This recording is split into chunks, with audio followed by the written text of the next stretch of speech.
It really is amazing what you can do with photos and a computer and a little bit of know-how. So today we're going to make this amazing dimensional wall art. And it all started with a photo of the Lincoln Memorial.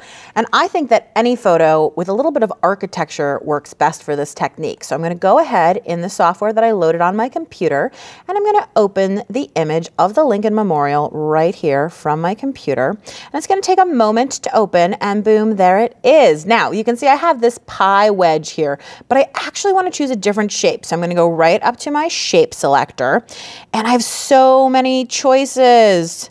And I think, why don't we go for square 16 right here?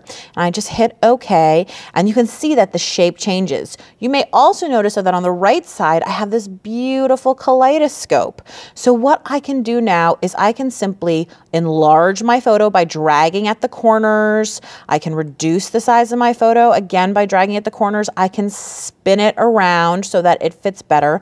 And the whole time I'm watching this preview on the right to see all the different possibilities of what I might like to do. Ooh, look at the stripes there. That's a really cool one.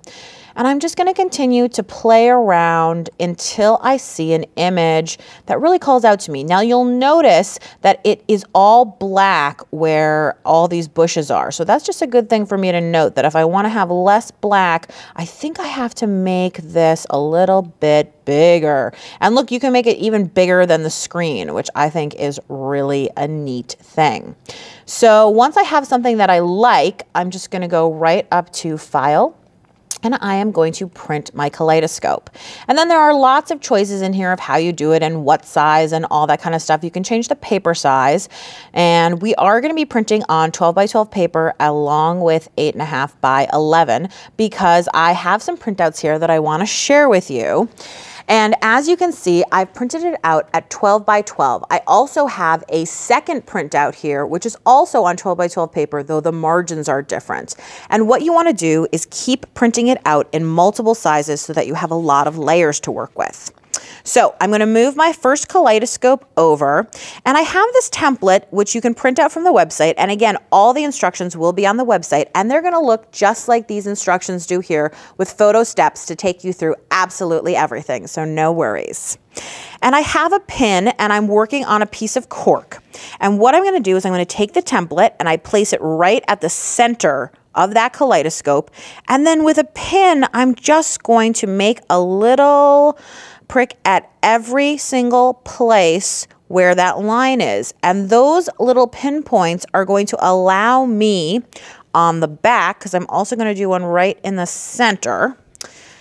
It's going to allow me, there you go, to trace all these lines so I know exactly how I'm cutting.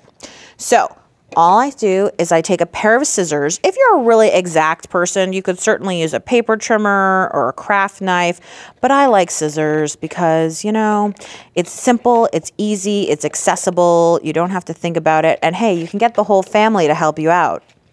So I'm going to cut out this wedge, and I would do this with all of the different sizes of printouts that I created so that I have a collection of these little kaleidoscope wedges. And I have done 4 printouts here, but again, all these instructions will be on the website. And if you want to go crazy and have a million layers, you certainly could do many more than 4.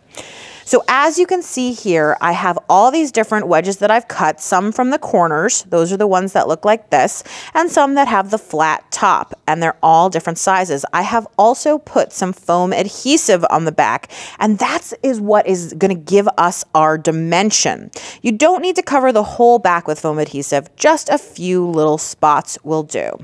Now, I'm going to pull this shadow box towards me, and you can see here that I've put a full-size kaleidoscope in the bottom, and this is the base that we're going to build everything on. Then starting in the corner, I take my largest size wedge, and I of course would remove the paper there to actually adhere this.